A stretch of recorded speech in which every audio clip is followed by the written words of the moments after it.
solve the problem. Now, let us move to the second part. We finished, I was supposed to say this in the beginning. Our speech is just divided into 3 parts. The first one we just ended. Now we're talking about the second part, errors in the Qur'an, and then we are going to go to the third one, which is Muslims and non-Muslims. And the last quarter, inshallah, is going to be questions and answer open session, inshallah. One sister had a question, yes, please. I'm wondering about the behavior in the 21st century. I couldn't say that the answers for me are convincing. But Yes. the person who really doesn't care and saying that statement, they're a bit too general. Yes. How can we find something that is more tangible? Yes, actually, this is a fundamental question. And whenever someone, let's say someone who is using his reason or her reason, he needs something persuasive, right? He needs to be convinced, I don't want to be religious because, well, you are religious and my environment is like that, or I know a good religious person, so I want to be like him or with him. No, give me something that can convince me. And we Muslims believe that we have an external, objective and rational evidence for Islam, which is proving the source to be, supernatural, or to be revealed from God and not written by a human being, or not fabricated by a human being. This is a different topic, inshallah. As I said before, also about the other misconceptions, women and jihad. You can also have the audio in addition to the PowerPoint presentation about is the Quran God's word? And this is our objective evidence. For anyone who wants to know why do you believe in Islam, what is your evidence? Show me your external evidence instead of just telling me about emotions. Oh, I feel good when I pray, when I do this. We know that this is a fact, but this is not an evidence. This is very subjective. You have to show something external and rational and objective. Hope this answered your question, inshallah. If you have any other questions, you can write them down, inshallah, so we can proceed in, inshallah, in our presentation. Now, some would claim that there are other errors and discrepancies in the Quran. We Muslims believe that one of the challenges of the Quran, you see, in chapter 4, for example, is that the Quran has challenged mankind. God Almighty, Allah subhanahu wa ta'ala, had challenged mankind to find discrepancies and contradictions in the Quran. And the verse is, أَفَلَا يَتَدَبَّرُونَ الْقُرْآنَ وَلَوْ كَانَ مِنْ عِنْدِ غَيْرِ اللَّهِ لَوَجَدُوا فِيهِ اخْتِلَافًا كَثِيرًا. Don't they ponder about the Quran? Had it been from other than God, they would have found therein, much discrepancy. So let us try to see those claims and to see how can we answer them. It is possible to launch such allegations simply by ignoring the context and performing selective citations, along with some manipulations. And yesterday we said that we Muslims should never do the same mistake. Some Muslims will say, well, yeah, non-Muslims are misquoting the Quran, so we can also misquote their own scriptures. Is that right? Can we do that?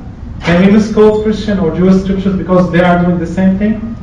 No, because two wrongs don't make a right. This is one of the fallacies, right? For those who were yesterday, I hope that you remember them. So, for example, one can say that in the New Testament, Jesus said that I came not to bring peace, I came to bring war. So does it mean that Christianity is a religion of terrorism and violence and all that? And also there's something about the sword. Everyone who doesn't have a sword, let him sell his garment and buy a sword. If I would be just selecting these paragraphs or these verses from the New Testament, you see, I would be following the same mistake that some people are doing in regards to the Quran. So how would they would be doing this?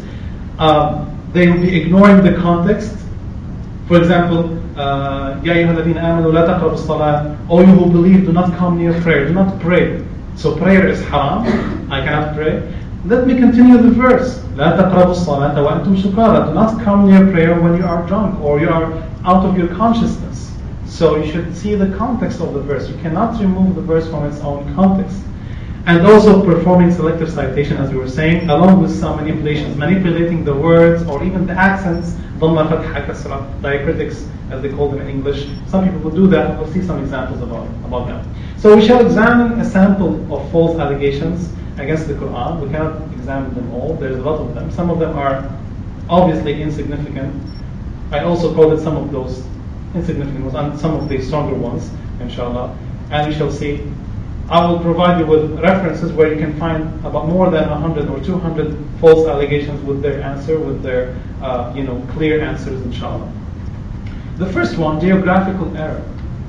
The Quran, some people say, the Quran says that the sun sets in a spring of murky water. Like when we were children, when we watched the sunset here on the Bay of Beirut, say, oh, the sun is sinking down the water. But wait a minute, the sun is, a flaming blaze and all that. And how could it go into the water and then come back again the next day? So we'll be wondering, and then someone will explain to us, explain some kind of facts for us, and then we'll be, oh, I was wrong.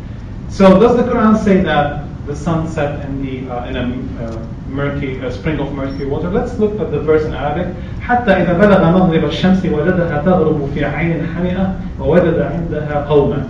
This is talking about Dhul Qarnayn. He was a righteous man with a lot of authority.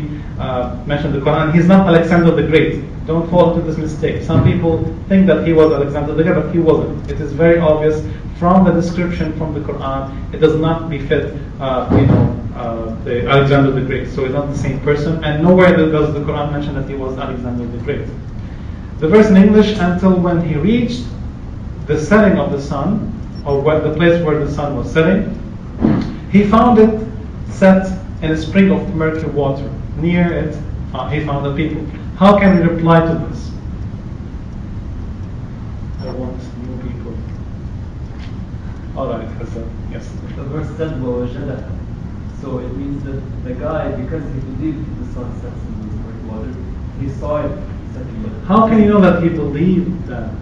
Does the verse say that he believed in that, or? Not necessarily, but it says what the guy saw and not what the sun actually did. Alright. Anyone wants to add or comment, or sisters, brothers?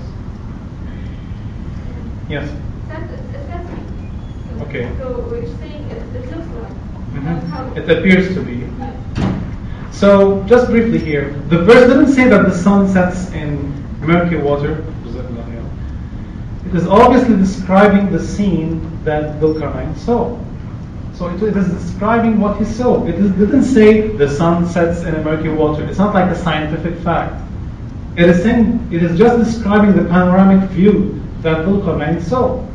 That he saw it setting in a murky, water, in a spring of murky water. So this is just the reply of the first one. This is one of the simple ones, but it requires some, accuracy when you are answering it. The second one, does God ever forgive shirk? And what does shirk mean? To worship someone other than God. To associate partners along with God. For example, I worship God, and I also have some saints also in my adoration. I pray to them, or for example, idols, etc. Or even leaders, Hitler or Stalin or something like that.